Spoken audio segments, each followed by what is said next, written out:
আমরা আজকে শুরু করবো হচ্ছে তোমাদের মানে এন্ড্রোক্রাইন শুরু করবো। এন্ড্রোক্রাইনের কিছু আমি যদি খুব ফাস্ট বলে গেছিলাম আসলে, আজকে একটু ডিটেলসে বলতে যাচ্ছি। প্রথমে যেটা এখানে আসে এন্ড্রোক্রাইন থেকে, প্রথমে যেটা হয় বেসিক্যালি যে ক্লাসিফাই স্টেরয়েড। এটা খুব আসে পরীক্ষা, যে স্টেরয়েডের ক্লাসিফিকেশন। এটা বলি আমরা দুটো ভাগ করতে পারি। একটা বলি যে এখন দা পোটেন্সি, আমরা আরেকটাকে বলেছি এখন দা ডিউরেশন অফ অ্যাকশন। দুইটা ভাগে ভাগ করতে পারি কিন্তু আমরা। একটু সূত্র আগে বলে দিই, জানো অলরেডি, যেখানে যেটা বলি যে ড্রাগ গুলো লং টার্ম কাজ করে সেগুলোই হাই এফিকেসি ড্রাগ, আর যে ড্রাগ গুলো শর্ট টার্ম কাজ করে সেগুলো লো এফিকেসি ড্রাগ, আর যেগুলো ইন্টারমিডিয়েট মানে অ্যাক্টিং সেগুলো ইন্টারমিডিয়েট এফিকেসি ড্রাগ। সো যদি তুমি একটা পড়ো তুমি দুটো পড়ে যাচ্ছে, অনেকে ভয় পেয়ে যায় স্যার যে দুইটা এখানে একটাই দুইটার পড়া হয়ে যাচ্ছে। আসলে অনেক সময় টিচাররা একটু জানতে যেতে পারে যে আসলে যে হাই এফিকেসি ড্রাগের এক্সাম্পল দাও বা লং অ্যাক্টিং স্টেরয়েডের এক্সাম্পল দাও, তাহলে এটা বললে হয়ে যাচ্ছে। যদি একটু আসি যে হাই এফিকেসি বা কারা কারা আছে, যদি একটু ডিটেলসে যাই।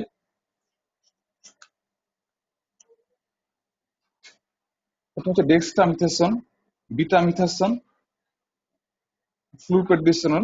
আমরা যেটা বলি পার্সোনালি যে অবশ্যই দুইটা মনে রাখতে হবে হাই এফিকেসি, আমরা বলি BD for Bangladesh, B for betamethasone এবং ডি ফর ডেক্সামিথাসন। আমাদের কোনো স্টুডেন্ট ছিল আমরা সূত্র দিয়ে মনে রাখতাম বেসিক্যালি।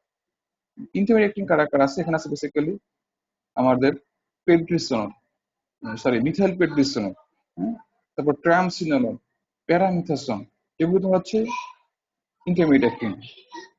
আর লো এফিকেসি ইন্টারমিডিয়েট এফিকেসি। আর লো এফিকেসি কারা কারা আছে এখানে অবশ্যই বিখ্যাত ড্রাগ কর্টিসন, হাইড্রোকর্টিসন এন্ড দ্য প্রেডিসনল। আমি যদি উল্টে বলি আবার যে লো এফিকেসি মানে কি শর্ট অ্যাক্টিং, তাই শর্ট অ্যাক্টিং কারা কারা আছে অবশ্যই কর্টিসন, হাইড্রোকর্টিসন এবং প্রেডিসনল। আবার যদি বলি ইন্টারমিডিয়েট অ্যাক্টিং তাহলে বলতে সে একই কথাগুলো বলতে হবে যে মিথাইল প্রেডিসনল, প্যারামিথাসন, ট্রায়ামসিনল। আর যদি বলি long acting long duration acting কারা আছে অবশ্যই বলতে হবে ডেক্সামিথাসন এন্ড দ্য বিটামিথাসন। পরীক্ষা কিন্তু আসে যে ক্লাসিফাই স্টেরয়েড, এটা রিটেনও আসে ভাইভাতে। আমাদের অনেক আগে বলেছি মানে কার্ডে কিন্তু ভাইভাতে দেওয়া আছে, এটা একটা বেসিক কোশ্চেন এই চ্যাপ্টারে, সো এটা পারতে হবে কিন্তু কার্ডের কোশ্চেনটা।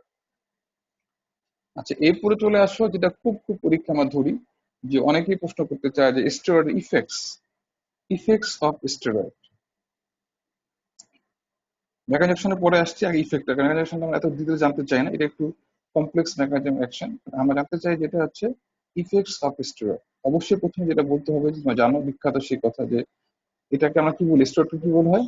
স্টেরয়েডকে বলা হচ্ছে তোমার এই যে সবচেয়ে বেশি highest anti inflammatory, highest efficacy anti inflammatory drug, most potent anti inflammatory drug. So পরীক্ষাতে আমরা সব ঘুরে বলি যে আমাকে প্লিজ বলো তো যে most potent anti inflammatory drug এর নাম কি। অবশ্যই তোমাকে মেনশন করতে হবে সেটা হচ্ছে আমাদের স্টেরয়েড। এখন আসো যে স্টেরয়েড ইফেক্টস। আমরা অবশ্যই বলার সময় এটা আমরা একটু ভাগ করে নিচ্ছি যে ক্যালজেঙ্গে যেটা দেখবা দেখা যাচ্ছে প্রথম আর লিখছে স্টেরয়েড ইফেক্টস এর ভিতরে ইফেক্টস অন মেটাবলিজম। সেখানে নাম্বার 1 যেটা ওরা বলছে সেটা হচ্ছে তোমাদের বেসিক্যালি কার্বোহাইড্রেট। যে কার্বোহাইড্রেট কি করে ইনক্রিজ করে গ্লুকোনোজেনেসিস এন্ড গ্লাইকোজেন সিনথেসিস। তার মানে কি সে ব্লাড সুগার লেভেল কিন্তু বাড়াচ্ছে আলটিমেটলি। আবার অন দ্য আদার হ্যান্ড সে কিন্তু কি করতেছে আবার গ্লাইকোজেনেসিস করতেছে। তো এখানে একটু আগে বলে দিই, মানুষের প্রশ্ন করতে চাই যে একটু বলে নেই, তারপর আরেকটা কাজ করে ডিক্রিজ করে পেরিফেরাল গ্লুকোজ ইউটিলাইজেশন। এটা হচ্ছে তার store effects on carbohydrate metabolism. তিনটা কথা আমি এখানে বুঝছি। একটা হচ্ছে জানো অলরেডি সেই ইনক্রিজ করে গ্লুকোনোজেনেসিস, সে ইনক্রিজ করে গ্লাইকোজেন সিনথেসিস এবং সে ডিক্রিজ করে পেরিফেরাল গ্লুকোজ ইউটিলাইজেশন। আলটিমেটলি কি হলো আমাদের basically increase the blood sugar level. So পরীক্ষা জানতে চাই যদি কোনো পেশেন্টকে স্টেরয়েড দেওয়া হয় এর ফলে পেশেন্টের কি ব্লাড সুগার লেভেল বাড়বে না কমবে? ভেরি সিম্পল অ্যান্সার যে অবশ্যই পেশেন্টের ব্লাড সুগার লেভেলটা বাড়বে। তার মানে এটাকে কি বলা হয় স্টেরয়েড কজেস, মানে আমরা এই জন্য বলি স্টেরয়েডটা কি ধরনের হরমোন বা কি ধরনের ড্রাগ, এটা কি ব্লাড সুগার উপরে কি খারাপ ইফেক্ট করে না ভালো ইফেক্ট করে? অবশ্যই স্টেরয়েডটা ব্লাড সুগার উপরে খারাপ ইফেক্ট, বিকজ এটা increase the blood sugar level. So মাথায় রাখতে হবে যেসব পেশেন্ট ডায়াবেটিক তাদের দেওয়ার ক্ষেত্রে অবশ্যই মাস্ট টেক স্পেশাল প্রিকশনস। যাকে আমার স্টেরয়েড আদৌ লাগবে কি লাগবে না এটা হচ্ছে মেন কথা। কথা বলার উদ্দেশ্য হচ্ছে বেসিক্যালি।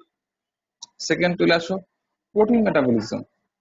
এখানে সে কি করে, ইনক্রিজ করে বেসিক্যালি পেরিফেরাল প্রোটিন ইউটিলাইজেশন, এবং সে ডিক্রিজ করে প্রোটিন সিনথেসিস।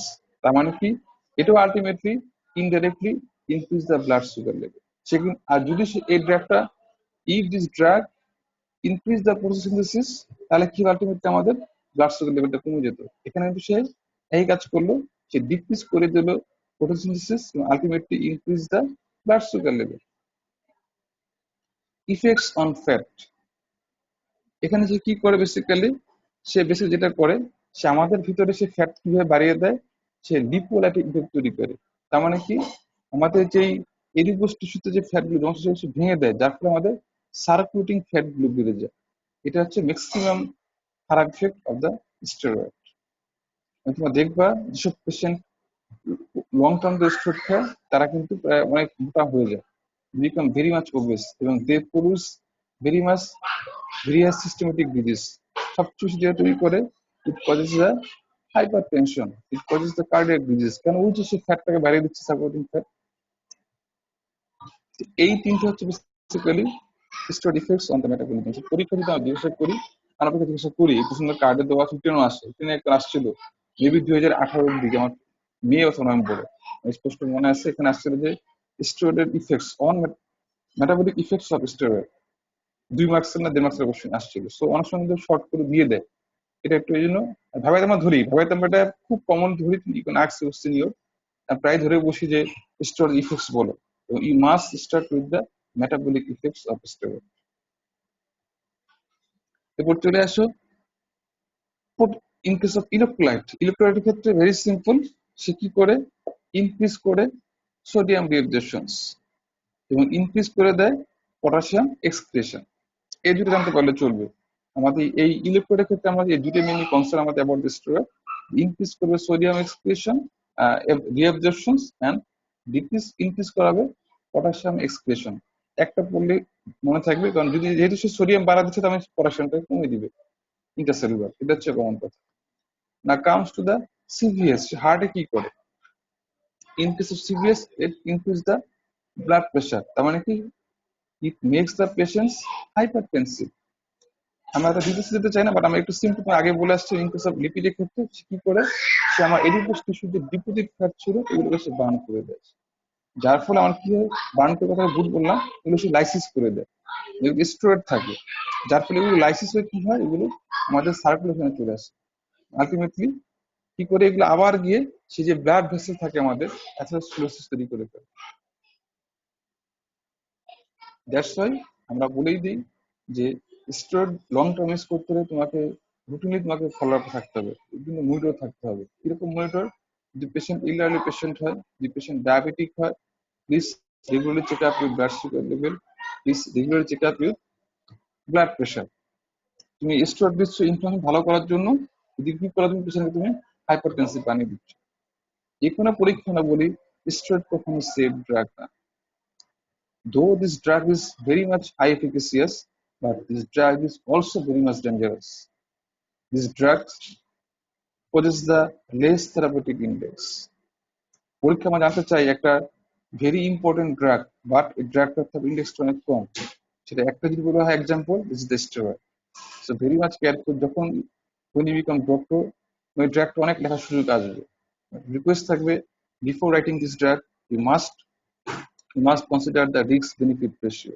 আমি দিচ্ছি যে বেনিফিটের জন্য, তার চেয়ে আবার যাতে রিস্ক আমি বেশি তৈরি করে না দিই। কারণ আমাদের দেশের ডাক্তার আমরা স্টার্ট বলেছে যে যে লাস্ট অপশন বলি, কিছু ড্রাগ দিতে হয়, যে স্কিন বিডি কিছু ডিজিজ আছে আমাদের দেওয়া লাগে, আমাদের কিছু অটোইমিউন ডিজিজ আমাদের দেওয়া লাগে, কিন্তু সেটা কিন্তু ফর দ্য লাস্ট অপশন। যেটা মনে রাখতে হবে, you must keep this drug for the last choice, for the emergency options only. Randomly রাখা যাবে না। আমরা প্রায় ক্লাসে খুব বুঝতে পারি যে কোয়াকটা কিন্তু একটা জিনিস খুব ভালো কাজ করতে পারে, কিছু পারো না, স্টেরয়েড লিখে দেওয়া জানা যে স্টেরয়েড দিলে it works against any ইনফ্লামেশনস, it can hill any ইনফ্লামেশনস, this drug has this ability. But তোমরা এই কাজটা কখনো করবে, আমার হাত কেটে যেতেই পারে, এখানে আমি যদি আমার স্টিচ লাগে আমি স্টিচ দিব, অথবা আমি এটা একটা অয়েন্টমেন্ট দিয়ে দিতে পারি। অনেক বেশি কাটছে, I can give the antibiotic, but I don't try to prescribe the steroid. Skin বিডিটা অনেকেই করে, এটা বলা আমার অন্যায় হচ্ছে, সবাই না, বাট অনেকেই যখন they can make any proper diagnosis, আচ্ছা স্টেরয়েড দিয়ে দেখি কি হয় দ্বারা আসলে, বাট এটা করবো না। আমার খুব সৌভাগ্য হয়েছিল, আমি ইন্টারনি আমাদের স্যার ছিলেন মেডিকেল কলেজে, স্যার খুব মানে অথেন্টিক পার্সন ছিলেন। সে এই হিস্ট্রি সে একটা ডেটা তৈরি করছিলেন। সে দেখছে যে স্কিন বিডির near about 88% drug patients comes to the specialist before after taking the steroid.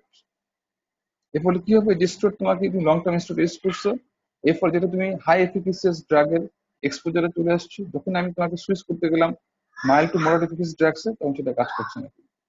এই কথাগুলো এই কারণে বড় উদ্দেশ্য হচ্ছে, পরীক্ষায় পড়া অনেক কম, বাট এটা মাথায় রাখতে হবে কিন্তু জিনিসগুলো। পাস করে যাবো, আমি আবার বলতেছি, এখন ফ্রি আছো, পাস করে যাবো, পাস ডাজন্ট ম্যাটার, বাট কি ধরনের ডাক্তার হয়েছো এটা খুব ইম্পর্টেন্ট। এই জন্য স্টোরটা কিন্তু সবসময় বলি এটা কোনো সেফ ড্রাগ না। বলতে পারো স্যার, আপনি তো বললেন এটা হাই এফিকাসি, এটা হাই এফিকাসিয়াস। হাই এফিকাস মানেই যে সেফ নট লাইক দিস, সেটা কথা শোনা যে দুর্জন বিদ্যা হলে পরিত্যাজ্য। সিমিলারলি এখানে এটা সিমিলারলি একই কথা বলতে পারো। ও অনেক ভালো, মানে ওর অনেক ক্ষমতা, বাট ও কিন্তু সেফ না, ও তোমার ক্ষতি করে দিতে পারে যে কোনো সময়। আচ্ছা, এরপর চলে আসছে সিএনএস। বুঝতে পারছো সিএনএস যেটা করে অ্যাংজাইটি ডিসঅর্ডার করে, পেশেন্ট বিকাম রেস্টলেস। যেহেতু এটা আমাদের বলতে এনার্জি দেয়, সো পেশেন্ট কি হয়ে যায়, পেশেন্ট পেশেন্টের নিউরন নার্ভ এন্ডিং থেকে বেশি পরিমাণে এক্সিটোসিন ট্রান্সমিটার রিলিজ হয়, যার ফলে পেশেন্টের ভিতরে যে আমরা যেটা বলি যে পেশেন্সনেস, কামনেস, এগুলো কমে যায়, পেশেন্ট খুব এনজাইটিতে ভুগে আসে। দেখবার যারা আমরা কি করি, যে এই কারণে বলি যে আরেকটা জিনিস বলতে চাই, স্টোরটা আমাদের শরীরে কখন সিনথেসিস হয়, ফিজিওলজির প্রোডাক্ট, কে বলতে পারবা কখন সিনথেসিস স্টোরটা আমাদের শরীরে? Within 24 hours of the day এটা সিনথেসিস হয় হচ্ছে আমাদের at the last night, not after the mid night. এই প্রশ্ন অনেকে ভুল করে আমরা জিজ্ঞাসা পরীক্ষা করি, যে অনেকে বলে sir at the mid night, মানে 12টা পর না, 12টা পর হচ্ছে আমাদের রাত 3টার পরে। আমি ক্লাসে কিন্তু প্রায় বলি, কিন্তু যারা রেগুলারলি রাত জাগো, প্লিজ এখনো সময় আছে, ভালো হয়ে যায়। হ্যাঁ, রাত জাগতেই হবে, আমরাও রাত জাগি, পরীক্ষা আসছে 1 মাস, সেটা 1 মাস এক জিনিস, 1 মাস রাত জাগা আর সারা জাগা সেম থিং। আমি ক্লাসে মনে আছে কিনা বলছি কিনা, এই পড়াইতে গিয়ে পড়াইতে বুঝতাম যে ইটস অলরেডি প্রুভ, যারা সারা বছর রাত জাগে in the late age of his life or her life, তার অনেক ডিজিজ সাফারিং ছিল। আর ইউএসএ ওরা ডাব্লিউএইচও বলছে যে তার দুটো ডিজিজ হবে, একটা হচ্ছে তার ডায়াবেটিস হবে, তার হাইপার টেনশন হবে, এবং যেটা বলি অনেক খারাপ ভাবে দেখতে হচ্ছে যেটা দ্য ক্যান্সারাস। আর তাদের ইমিউনিটি কমে যায়, এই যে ক্যান্সার কথাটা বললে সেটা তাদের ইমিউনিটি কমে যায়, কারণ স্ট্রোকটা সিনথেসিস ভোরাতে তুমি যে রেস্ট না নাও, ওটা ওই গ্ল্যান্ডটা ঠিক কাজ করতে পারে। এই জন্য বলি, অনেকে বলে স্যার আমি মোটা হতে চাই, আমি স্যার ভালো হতে চাই, ইয়ে করতে চাই। আমরা সিম্পলি বলে দিই, যারা একটু আমাদের ইলেল করছে, আপনি শুধু ঘুম আসেন, না খেলে মোটা হবেন কেন? বেশি ঘুম আসলে আমাদের শরীরটা বেশি কোনো গ্রোথ হরমোন রিলিজ হয়, তুমি নিজে নিজেকে কিন্তু মোটা করে ফেলতেছো না খেয়ে। তো তোমার থিওরি আর লেভেলের থিওরিতে এক হবে না। আমরা কি বলছি, এখন এখন যে সময় আসছে, এখন তুমি সারাদিন খেলে তুমি মোটা হবে না, তুমি না খেয়ে মোটা হতে পারো। তোমার খাবার চয়েস করতে হবে, which food you have to take, which food you have to avoid, এবং ইউর লাইফ স্টাইল, শুধু ফুড না, ওটার জন্য যে কোনো রিজিকেতে ফুড একটা important part of our life, but food only not, এখানে স্লিপ একটা ইম্পর্টেন্ট জিনিস, রেস্ট একটা ইম্পর্টেন্ট জিনিস, টেম্পারমেন্ট অলসো একটা ইম্পর্টেন্ট জিনিস। যারা সারাক্ষণ ক্ষেত্রে মেজাজ থাকে, দেখবো যে তারা কিন্তু ultimately they produce hypertension, they produce in their life stroke. So steroid যেটা করে, স্ট্রোয়েড এই হ্যাবিট গুলোকে এনকারেজ করে, তোমাকে অ্যাংজাইটি তৈরি করে দেয়, তোমাকে রেস্টলেস তৈরি করে দেয়, তুমি এনার্জেটিক হয়ে যাও। ওই যে দেখো টিভিতে অ্যাড দেয় যে মোটা হতে চান, কিছুই না, এখানে রেস্টুরেন্ট দিয়ে দেয়, নাথিং ইলস। কোরবানিদের সময় গরু নিয়ে যায় কি করে জানো, ওখানে গরু খাবার সঙ্গে স্টোরেট মিশিয়ে দেয়। এমন অনেক কাহিনী হয়েছে যে লং টার্ম স্টোরেট খাওয়া হয়েছে, গরু রাস্তায় মারা গেছে। So steroid is very dangerous drug, এটা মাথায় রাখতে হবে। কথা উদ্দেশ্য হচ্ছে যে রুগী আসতে পারে, যেমন মায়েদের কমন একটা বলা, স্যার বাচ্চা কিচ্ছু খায় না স্যার, বাচ্চা কত চিকন স্যার, বাচ্চার কাছে একটু খারাপ বাস করে দিন স্যার, বাচ্চাকে একটু মোটা তাজা করে দেন স্যার। বাট এটা কখনো ইনফ্লুয়েন্স হয়ে তাদেরকে স্টোরেট দিবে না। অতীতে আমার, হ্যাঁ স্যার আমরা দিবই না স্যার, জানিস এটা কি বলেন স্যার, কিন্তু অতীতে অনেক ঘটনা ঘটছে, এরকম দিব না, একজন দিয়ে বসছে। তো ওই একজনকে জন্য অনেক করে ডাক্তার বদনাম হয়ে যায়, কিন্তু ভেরি কেয়ারফুল অ্যাবাউট ইট। এটা হচ্ছে মোটামুটি আমাদের স্টেরয়েড ইফেক্টস। না come to the steroid mechanism actions, সে কিভাবে কাজ করে। আমরা আবারও বলি যে আমরা সিমিলার এস ইনসুলিনের মতো আমরা এটা এত জানতে চাই না, বাট এটা জানতে চাই যে স্টেরয়েডটা কিভাবে কাজ করে, মানে কি ধরনের একটা হরমোন এবং কি ধরনের হুইচ মেসেঞ্জারের সঙ্গে এটা বাইন্ড করে সেলে কাজ করে, এটা মাথায় রাখতে হবে। এটা কি সেলের ওয়ালে থাকে, না সেলের ভিতরে এন্ট্রি করা লাগে, নাকি সেলের বাইরে সার্ফেসে থাকে, আমরা একটু জিজ্ঞাসা করি কিন্তু আসলে তুমি এটা কাকে ইনফ্লুয়েন্স করে, এটা কি ডিএনএ কে ইনফ্লুয়েন্স করে নাকি এটা আরএনএ কে ইনফ্লুয়েন্স করে, এরকম করতে হবে কিন্তু। আর একটা এনজাইম আছে, সে একটা এনজাইমকে কিন্তু সে কি করে বেসিক্যালি ইন কাজ করে, যেটা ফসফোলাইপেজ A2 এনজাইম। এটা জানতে চাই যে একটা এনজাইমকে সে বিভিন্ন কাজ করে, হচ্ছে ফসফোলাইপেজ A2, এটুকু করতে পারলে চলবে। আচ্ছা, এখন কিছু ভাইবা পড়া ধরি বলতে চাই, যেমন কার্ডও আছে, আমরা যেসব করি যে স্টোর দিলে একটা মানুষের যারা লং টার্ম স্টোর খায় তারা কেন পেপটিক আলসার ডিজিজ তৈরি করে, নাম্বার ওয়ান। নাম্বার টু, যারা স্টেরয়েড খায় লং টার্ম তাদের কেন বোনসের সমস্যা হয়, এটা খুব ধরি। নাম্বার থ্রি, যারা স্টেরয়েড নেয় তাদের চোখে ক্যাটারাক্ট হয়, what the reason behind it. এই তিনটা প্রশ্ন হয় তোমার ধরি প্রায়। প্রথমটা বলি যে স্টেরয়েড দিলে কেন পেপটিক আলসার ডিজিজ হয়। স্টেরয়েড দেওয়ার পর আমাদের জানো আমাদের স্টোমাকে কিন্তু একটা ব্যালেন্স থাকে হরমোনের, কি হয় এখানে বেসিক্যালি আমাদের এখান থেকে হাইড্রোক্লোরিক অ্যাসিড রিলিজ হয়, এদিকে প্রোস্টাগ্ল্যান্ডিন কি করে আমাদের স্টোমাক থেকে মিউকাস রিলিজ করে, যার ফলে অ্যাসিডটা কি হয় নিউট্রালাইজ হয়ে যায়। তুমি যদি পেশেন্টকে স্টেরয়েড দাও, এই যে প্রোস্টাগ্ল্যান্ডিন সিরিজ হওয়ার কথা ছিল সেটাকে বন্ধ করে দেয়, ইনহিবিট করে দেয়। এর ফলে কি হয়, যে পরিমাণে অ্যাসিড রিলিজ হোক না কেন এটা নিউট্রালাইজ হওয়ার সুযোগ পায় না। আলটিমেটলি ওটা কি করে, যেহেতু নিউট্রালাইজ হওয়ার সুযোগ পাচ্ছে না, সো আলটিমেটলি কি হবে, আমাদের এই স্টোমাকে যেই আমাদের ওয়াল থাকে ইরেশন তৈরি করে লং টার্মে যে হয় আলটিমেটলি আলসার তৈরি হয়।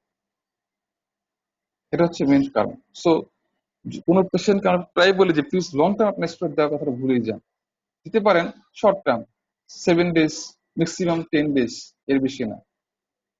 আর অবশ্যই দেওয়া মাত্র অনেক কিছু বলেছে আমার কোনো সময় হাইপারএসিডিটি কোনো সমস্যা নেই, দরকার নেই টু টেক এনি রিস্ক, কিন্তু তাকে অবশ্যই একটা এন্টি আনসার ড্রাগ দিয়ে রাখতে হবে। বিকজ তুমি জানো যে অলরেডি স্টেরয়েড দেওয়া মাত্রই কিন্তু কি হবে, আমার পেশেন্টের আমাদের প্রোস্টাগ্ল্যান্ডিন সিরিজটা বন্ধ হয়ে যাবে, ইনহিবিট হয়ে যাবে। সেকেন্ড বলছিলাম যে বোনস এর কথা, কেন অস্টিওপোরোসিস হয় স্টেরয়েড দিলে। স্টেরয়েড দিলে কি করে, স্টেরয়েড বেসিক্যালি আমাদের যে বোনসে যে ক্যালসিয়াম থাকে ডিপোজিট থাকে ওখান থেকে ক্যালসিয়ামটা এসে বের করে নিয়ে আসে। তো তোমার কি তুমি আগে জানো যে ইলেকট্রোড বলছি হতো যে স্টেরয়েড কি করেছে, steroid increase the calcium and potassium ion excretion from our বোন। সে বোনস থেকে ক্যালসিয়াম নিয়ে যায়, যার ফলে কি হয় পেশেন্ট পড়ে যায় হাইপোক্যালসিয়াম, আমাদের অস্টিওপোরোসিসটা অ্যাগ্রাভেট। থার্ড যেটা বললাম ক্যাটারাক্টের কথা, স্টেরয়েড দিলে কিন্তু চোখে ক্যাটারাক্ট, স্টেরয়েড ক্যাটারাক্টটা আসলে অন্য তৈরি করে স্টেরয়েড প্রথম পেশেন্টকে যারা লং টার্ম স্টেরয়েড নেয় পেশেন্ট বিকাম ইমিউন কম্প্রোমাইজ, পেশেন্টটার যেই নর্মাল ইমিউনিটি থাকে সেটাকে সে হারিয়ে ফেলে, যার ফলে কি হয় আমার পেশেন্টের বেসিক্যালি পেশেন্ট যেটা বলি যে অটোইমিউন ডিজিজ মানে it includes the diabetes mellitus. আপনারা জানো ডায়াবেটিস প্রথম যেগুলো কমপ্লিকেশনস আমরা বলি যে retinopathy, number two nephropathy, number three neuropathy. So প্রথম যেটা patient develop the cataract following diabetes mellitus. So ভাবাটা কিন্তু আমরা এটা আমার খুব প্রিয় কোশ্চেন, আমার না তোমাদের মধ্যে যে আমার এটা বলি একদম, বাট এছাড়াও যারা আসলে ধরে কিন্তু ধরে একটা উদ্দেশ্য হচ্ছে তাদেরকে আমি তোমাকে ওয়ার্ন করে দিই যে প্লিজ স্টেরয়েডটা কোনো সেফ ড্রাগ। তো এখন চলে আসো স্টেরয়েডের ইন্ডিকেশনস ইজ ভেরি ইম্পর্টেন্ট। আমরা দেখছি পরীক্ষা হলে তোমার ইন্ডিকেশন বলার সময় তুমি অনেক অনেক ভাবে বলো, আমরা এত ডিটেলস জানতে চাই না।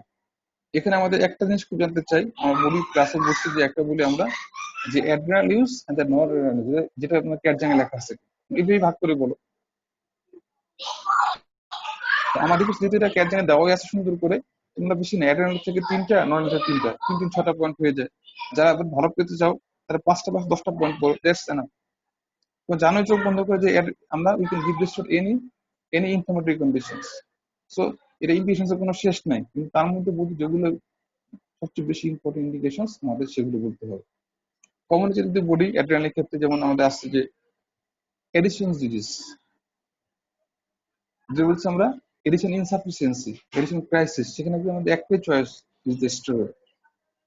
এছাড়া আমরা আরো বলি কি দিই আমরা, in case of congenital adrenal hyperplasia, সেখানে আমরা দিই কিন্তু এই স্টেরয়েড দিই। আমাদের for the diagnosis of the Cushing syndrome, যদি এটা এখন আমার লাগে না, বাট একসময় এটা খুব দেওয়া হতো। Beside this, to treatment of the Cushing syndrome আমরা কিন্তু অবশ্যই আমরা উই গিভ দ্য স্টেরয়েড। এগুলো হচ্ছে ইন কেস অফ অ্যাড্রেনালের ক্ষেত্রে মোস্ট ইম্পর্টেন্ট। আর যদি নন অ্যাড্রেনাল পর্যায়ে যাই, তাহলে প্রথম যেটা আমরা কমনলি বলছি, যেমন আমরা যেটা বলি rheumatic fever, rheumatic arthritis, systemic lupus erythematosus, skin disease, তারপরে ভেরিয়াস অ্যালার্জিক ইনফেকশনস, এগুলো হচ্ছে মেইনলি স্টেরয়েড ইন্ডিকেশনস। তো যদি পরীক্ষা আসে, রিকোয়েস্ট থাকবে রিটার্ন লেখার সময় ভাগ করে লিখবে যে adrenal use and non adrenal use. আর যদি ধাবাইতে প্রশ্ন করা হয়, বলার সময় অবশ্যই adrenal indications and non indications ভাগ করে বলবে, কারণ আমাদের ক্যালচারিং ভাগ করে দেওয়া আছে। এটা না বলে অনেক স্যার মাইন্ড করে, এটা মাইন্ড করে সাহায্য, যদি বইতে সুন্দর করে পয়েন্ট আকারে লেখা আছে জিনিসটা। এখন আসো যে স্টেরয়েডের অ্যাডভার্স ইফেক্টস, এটাও লেখার সময় বলার সময় ভাগ করে বলতে হবে যে একটা হচ্ছে যে আমাদের ইমিডিয়েট অ্যাডভার্স ইফেক্টস, একটা হচ্ছে আমাদের লং টার্ম অ্যাডভার্স ইফেক্টস, বা যেটা বলছি আমরা ডিলেড অ্যাডভার্স ইফেক্টস। ইমিডিয়েটলি যেটা কি হয়, আমরা বলি যেটা patient become flair up, patient খুব ভয় পেয়ে যায়। কেন ভয় পেয়ে যায়? যেসব পেশেন্টরা লং টার্ম স্টেরয়েড নেয়, যদি হুট করে বন্ধ করে দাও, তারা মনে হবে যে লস দেয়ার অল বডি এনার্জি। এবং এটা আমরা আমরা পাইছি, দেখছি যারা বিনা কারণে লং টার্ম খেয়ে শুধু এনার্জির জন্য খেয়ে স্টেরয়েড বন্ধ করে দেওয়া হয়েছে, তারা একবারে মানে মনে হচ্ছে আমার আর কিচ্ছু ভালো লাগে না স্যার, আমাকে এটা আবার খেতে দেন একটু, না এটা দেওয়া যাবে। এই কারণে বলে দিই আমরা, যখন তোমার পেশেন্টকে স্টেরয়েড দিবা লং টার্ম, তোমাকে এটা উইথড্র করতে হবে বাই দ্য ট্যাপারিং ডোজ। আর যদি ট্যাপারিং ডোজ উইথড্র না করো, ইট কজ দ্য অ্যাডিনোকর্টিক্যাল ইনসাফিসিয়েন্সি, যার কারণে পেশেন্ট বলবে স্যার আমার শরীরে কোনো এনার্জি নেই স্যার, আপনি ডাক্তার কালে বন্ধ করছেন স্যার, আমি আজকে সকালে ঘুমতে উঠলাম, আমি স্যার বিছানায় উঠতে পারতেছিলাম না স্যার, আমার তাদের মনে হচ্ছে আমার শরীরে উইক এত আছে। কেন? তুমি হুট করে বন্ধ করে দিচ্ছ, সে লং টার্ম খাচ্ছিল without tapering dose, patient become loss the body energy. যদি লং টার্ম দিতেই হয়, আমাকে পেশেন্ট তার কি করতে হবে, ট্যাপারিং ডোজ আমি স্টেরয়েড উইথড্র করতে হবে। What is tapering dose? Very simple, আমরা স্টেরয়েড ইউজুয়ালি ম্যাক্সিমাম সময় আমরা যদি বলা আছে for adult you can give the 3 dose 3 times per day, but আমরা অনেক সময় দুটো করে দিই, বা ফর এক্সাম্পল আমরা 3টে করে দিলাম মনে করতে, সে খাচ্ছিল পেশেন্ট, সেক্ষেত্রে কি করবে, তাকে ফর দ্য নেক্সট 2 উইকস 101 একটা বন্ধ করে দিবে। আবার 2 উইকস পরে বা 1 উইকস পরে আবার কি করতে হবে, ছিল 101 করে দিবে 1+0+0, মানে আবার কমিয়ে দিলে পরে নেক্সট উইক কি করলে ওই 1টাকে হাফ করে দিবে, দেন আবার পরের সপ্তাহে বন্ধ করে দিবে। সো হুট করে স্টেরয়েড ব্যাগটা উঠানোর চেষ্টা করা যাবে। স্যার একই অবস্থা, খারাপ অবস্থা স্যার, ডায়াবেটিক পেশেন্ট না, তাও করা যাবে। চিকিৎসা আছে ডায়াবেটিস, যেহেতু তুমি লং টার্ম দিয়ে ফেলছো, তাকে তুমি ইনসুলিন ডোজটা বাড়িয়ে দাও, তারপর তুমি আস্তে উঠো। আর যদি তুমি এটাকে হুট করে দাও, patient become immuno compromise.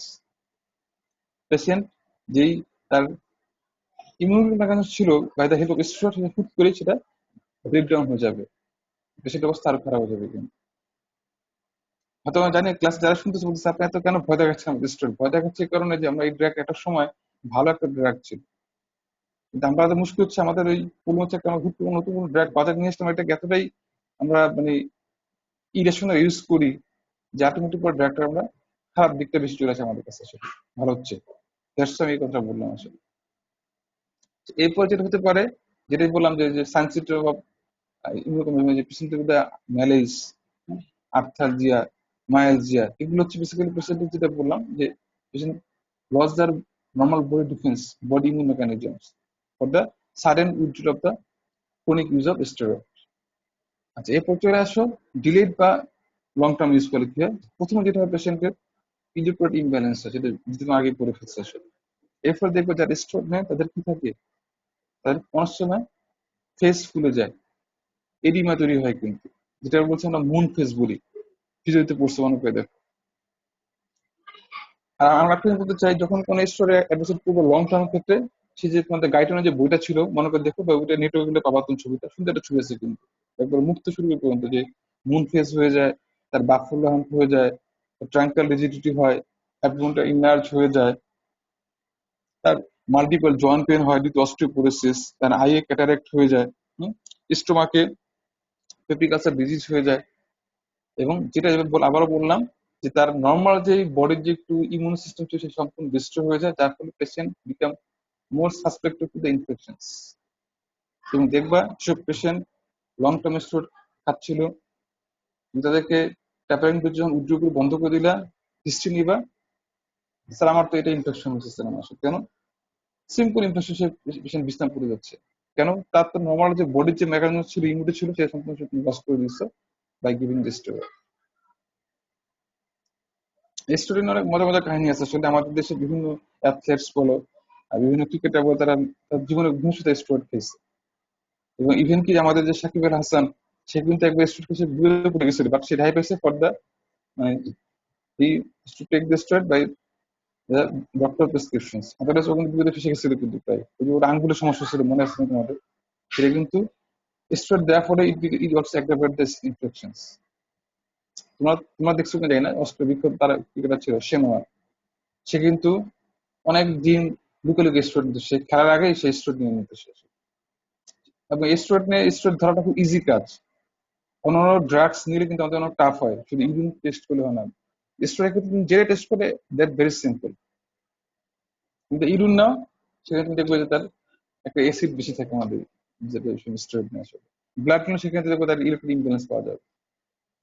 So very easy to catch the person who take the steroid regularly. ঠিক আছে? আচ্ছা, এরপরে সরাসরি চলে আসো হরমোনের ক্ষেত্রে। আমি হরমোনের ডিটেলস যাবো না, আমি হরমোনের কোশ্চেন গুলো একটু আবার রিপিট করে যাই। এখানে যেটা পরীক্ষা আমরা প্রায় ধরে বসি যে হরমোনের ক্ষেত্রে সবচেয়ে বেশি আমরা জানতে চাই যে classify the various kinds of contraceptive method. So কাকে কোনটা ধরে যায় না, রিটেনে এত বড় আসে না, মার্কস 2.5 পরীক্ষা উল্লেখ করে আসে যে ওরাল কন্ট্রাসেপটিভ মেথড হতে পারে, প্যারেন্টাল হতে পারে, যে কোনো একটা আসুক, তার মধ্যে ছয় পড়তে হবে কিন্তু, এটা অনেক একটা পেড কোশ্চেন। এখানে আমরা জানতে চাই পার্টিকুলারলি HRT হরমোন রিপ্রেসেন্টেশন জানতে চাই, এটা খুব জরুরি পরীক্ষা এটা। এবং এটার রিস্কটা কি, এটা আসলে for the post menopausal women জন্য এটা কি বলবো,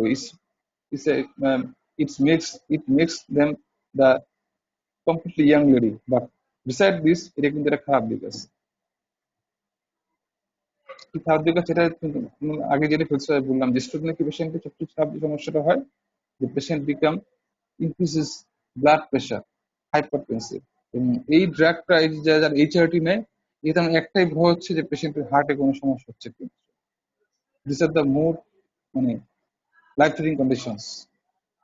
সো যখনই কোন পেশেন্টকে আমরা HRT দিই, আমরা তাকে অলওয়েজ মনিটর করি তার মাল্টিপল অর্গান ফাংশন, তার আমার হার্ট ঠিক আছে কিনা, তার কিডনি ঠিক আছে কিনা। আমরা দেখছি অনেকেই, তোমাদের একটু ভর্তি হয়, যেমন জানো কিনা জানি না, যে ইন্ডিয়াতে একজন পরিচালক ছিলেন যে মেল থেকে ফিমেল ছিলেন কিন্তু, ঋতুপর্ণ ঘোষ, সে কিন্তু পরে মারা গেছিল কিন্তু আলটিমেটলি, মানে ওই যে সে ওই হরমোন থেরাপি করতেছিল পাশাপাশি, আলটিমেটলি সে কিন্তু মাত্র সে খুব ব্রিলিয়ান্ট প্রডিউসার ছিলেন, ultimately die due to heart failure. Heart ফেলিউরটা কেন ছিল, একটা বয়স heart failure due to the hormone replacement therapy. So এই থেরাপি একটা বড় হচ্ছে আমাদের হরমোন রিপ্লেসমেন্ট, যে পেশেন্টের কার্ডিয়াক হরমোন ঠিক আছে তেমন ঠিক করতে বলে। আচ্ছা, এরপর চলে আসি যে একটু পিলের ক্ষেত্রে আসি। পিলের ক্ষেত্রে আমরা প্রায় ধরে বসি যে কন্ট্রাসেপটিভ কন্ট্রাসেপটিভ পিলের কন্ট্রাসেপটিভ পিলের ইয়েটা কি হতে পারে, মানে কম্বাইন কন্ট্রাসেপটিভ পিলের মেকানিজম অ্যাকশন, এটা খুব পরীক্ষা ধরে বসি কিন্তু স্টুডেন্ট কি করে, প্রস্টুডেন্ট কি করে। আমরা পিলের যেটা ধরে বসি যে পিলের আমরা কিছু বেনিফিশিয়াল দিক, যেমন তোমরা জানো এটা কিছু দিক আছে, যেমন ইনক্রিজ দা পার্টিকুলারলি দা কি করে বেসিক্যালি ডিসফাংশন ইন্টার ব্রিডিং, সে ঠিক করে, সে সাইকেলটাকে ঠিক করে। আমরা বিভিন্ন ক্যান্সার থেরাপিতে দিতে পারতেছি এই ফিল্ডগুলো, এটা পারতে হবে কিন্তু পরীক্ষাতে। আর একটা জিনিস ধরি পরীক্ষাতে আমরা পিলের ক্ষেত্রে পিলের অ্যাডভার্স ইফেক্টস অবশ্যই ক্যালচার দেওয়া আছে যে মাইল্ড, মডারেট এন্ড সিভিয়ার, কিন্তু ভাগে বলতে হবে। আচ্ছা, পিলের ক্ষেত্রে পিলে ইনডিউশন ক্ষেত্রে যেটা বলতেছি আমরা যে অবশ্যই ভাগ করতে হবে যে যেগুলো মেন ইন্ডিকেশনস সেগুলো বলবো তোমরা। আর ইন কেস অফ কন্ট্রাইন্ডিকেশনস অবশ্যই অ্যাবসলিউট কন্ট্রাইন্ডিকেশনস এন্ড দ্য রিলেটিভ কন্ট্রাইন্ডিকেশনস দুটো ভাগ করে বলতে হবে। ক্লিয়ার? আর ভাইবাতে আমরা একটু কিন্তু ধরি মাঝে মধ্যে যে পিলটা ইউজ করতে ভুলি, এটা কি আসলে সেফ কিনা এটা জানা উচিত। আমি এটা প্রতিটা যখনই সুযোগ পাই, যেখানে আমি এন্ডোক্রাইন ক্লাস নিই, আমি কিন্তু বলি যে এটা আমি অনেক অলওয়েজ আস্ক দিস কোশ্চেন যে এটা কি সেফ কিনা। এটা বলার একটা উদ্দেশ্য হচ্ছে যেহেতু আমাদের গভর্নমেন্ট এটাকে খুব ফলো করে বেড়াচ্ছে যে পিল খেতে হবে, পিল নিতে হবে, বাচ্চা করতে করতে হবে। ইটস ভেরি গুড আইডিওলজি, আমাদের জন্য এটা খুব দরকার জিনিসটা। বাট এটা জানতে হবে যে পিলটা আদৌ সেফ কিনা। পিলটা কোনো সেফ কিছু ড্রাগ না। তোমরা যদি এখন টিভিতে সিনেমা দেখছো, পত্রিকা শোনো যে slow poison for the female, it acts as slow poison. আমরা বলে দিই প্লিজ আপনার পিলটা অ্যাভয়েড করে। That's lots of ways, you have the barrier method. তো পরীক্ষা আমরা বলে দেই যে কোনটা সবচেয়ে safe method, is the barrier method. এবং যারা ফিমেল স্টুডেন্ট আসছে প্লিজ আমি এনকারেজ করি, রিকোয়েস্ট, আমার রিকোয়েস্ট পার্সোনালি, তোমাদের কাছে যখন মায়েরা আসবে তাদেরকে কখনো পিলে না পড়, তাকে পিলে কি করবো না, ইনফ্লুয়েন্স করবো না। এটা কোনো ভালো কিছু না। তোমাদেরকে একটু জাস্ট একটা সিম্পল ডেটা দিই। জাস্ট তোমাদের 10 বছর পিছনে যাও, আমাদের বাংলাদেশ প্রেক্ষাপটে, বাইরের দেশের কথা বাদ দিই, যে আমাদের কিন্তু আগে এত কাছে ব্রেস্ট বা সার্ভিক্সে কিন্তু এত পেশেন্ট ছিল না। শুধু একমাত্র পিল ইউজ করার ফলে তোমাদের হচ্ছে কিন্তু বর্তমানে এই ক্যান্সারটা বেড়ে গেছে। কিন্তু সেখানে বলছি প্লিজ পিলে ইনফ্লুয়েন্স করুন। তুমি একটা মেয়ে হয়ে একটা মেয়ের ক্ষতি করার চেষ্টা করো না। ও জানে না, ও জানে তোমার কাছে আসতো না, because you are doctor, you are physician, সে তোমার কাছে আসছে। এটা করবে, হ্যাঁ বলতে পারছো অনেক পেশেন্ট আসি স্যার পিল নেওয়ার জন্য, তুই তাকে বুঝাবা দেখেন এটা খেলে আপনি এই ক্ষতি হতে পারে না, ইউজ ডিসিশন যে আপনি কি এটাকে দিবেন কি দিবেন, আপনি খাবেন কি খাবেন না। আর যেগুলো ইনজেক্ট কিছু আরো বেশি ডেঞ্জারাস, এবং এগুলো হাই এফিকাসি আরো বেশি dangerous. So you should be very careful before prescribing any pill to the patients or any pill to the clients. তাকে তার বেনিফিটটা কি, তার রিস্কটা বলতে হবে, তারপর সে ডিসিশন নেবে। যদি এভাবে কাউন্সিলিং করবে যে আপনি আমার কাছে আসছেন, যে আমাকে বলেন যে কোনটা আপনার জন্য সেফ, আমি বলবো আপনি পিল দেখায়, আমি অন্য কিছু ব্যবহার করবো। এরপর তুমি তো নিজেকে কি করতে পারলে পুরোপুরি, you can keep your safe out of the danger. So পিলটা খাওয়া যাবে না বা দেওয়া যাবে না। হ্যাঁ নেহাতি স্যার অবস্থা কি করবো স্যার, সেক্ষেত্রে আলাদা দুইজন ব্যতিক্রম আসবে, এটা বাংলাদেশ বা পৃথিবীতে জুড়ে এরকম থাকবে। দেন ইন দিস সিচুয়েশন তুমি তাকে দেখতে পারো। আচ্ছা, লাস্ট বাট নট লিস্ট, এটা পরীক্ষা মাঝে মধ্যে আসে একটা মুখস্থ বিদ্যার পড়া, যে মাঝে মধ্যে পরীক্ষা আসে থাইরয়েড হরমোন নিয়ে আসে। ওখানে যেটা আসে যে classify the anti thyroid drugs. এটা মুখস্থ বিদ্যা, এটা বোঝার কিছু নাই যে কি কি ড্রাগ গুলো আমাদের যে কাজ করে। মানে কি, patient comes to you hypothyroidism, তাকে কারেকশন করতে হবে। সেক্ষেত্রে আমরা কি করি, আমরা গিভ দ্য থাইরয়েড সাপ্লিমেন্টেশনস, এই একটা কন্ডিশনস। আর পেশেন্ট আসছে আমার কাছে by the hyperthyroidism, in that condition কি করতে হবে, সেটা দিতে হবে এমন এজেন্ট বা ড্রাগ যেটা আমার থাইরয়েড হরমোনটা কমিয়ে দেয়। ঠিক আছে, in that condition to give the anti thyroid hormones.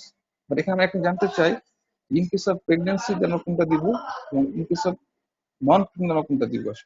এটুকু করতে পারলে চলবে এখান থেকে, যে কোনটা সেফ, পারমিন মাদার দিবা না প্রপার থাইরয়েড দিবা।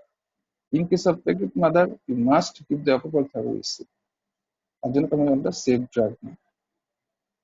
আর এখানে মাঝে মধ্যে অনেক স্যার জানতে চায়, মাঝে মধ্যে যেহেতু তোমরা পড়ছো বিটা ব্লকারের কথা, সেক্ষেত্রে একটু জানতে পারি যে বিটা ব্লকারটা হয়তো roles beta blocker as a anti thyroid drugs.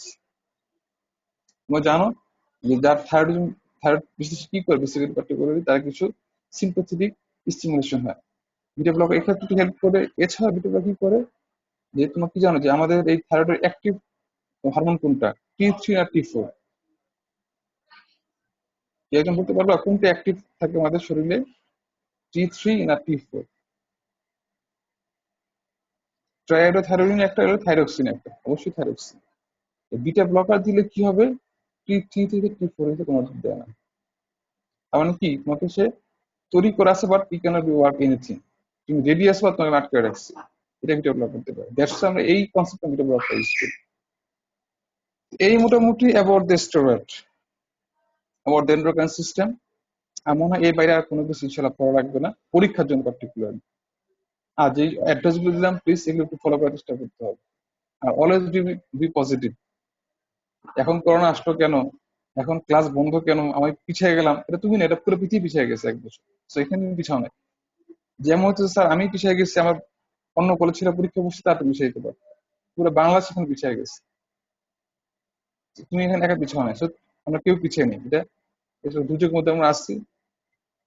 তবে এটুকু আমি আশা করি যে ইনশাল্লাহ হয়তো কেটে যাবে, সেটা 1 মাস পরে, 2 মাস পরে, 3 মাস পরে পরীক্ষা হবে। এই জন্য বললাম যে প্লিজ তোমরা যারা স্টুডেন্ট আছো, আবারও বলতেছি তোমরা অ্যাডাল্ট পর্যায়ে, কারণে এখন জোর করে কিছু করানো যাবে না, তোমরা বুঝতে পারতেছো। রুটিন তৈরি করো, সেটার মধ্যে একটু পড়াও থাকবে, বাকি সময় আড্ডাবাজি হোক আর খেলা হোক, এই শুরু করো বাসার মধ্যে বসে বসে, কিন্তু পড়াটা রুটিনে রাখতে হবে কিন্তু আসলে। আমি তো বলবো যে তোমরা যারা পিছিয়ে ছিলা, যারা পরীক্ষা মানে করতে পারো ওই সময়, তাদের জন্য একটা সুযোগ পেয়ে গেলে আসলে এটা বোনাস। বোনাস মানে ভালো, এটা বোনাস না, যে they already got a chance. তো তোমরা পড়ো, পড়া বিকল্প কিছু নেই, দেখো পড়লে দেখবে মনটা ভালো লাগবে, দেখবে সময়টা খুব খুব একটু রয়েছে না, মনটা ভালো লাগে।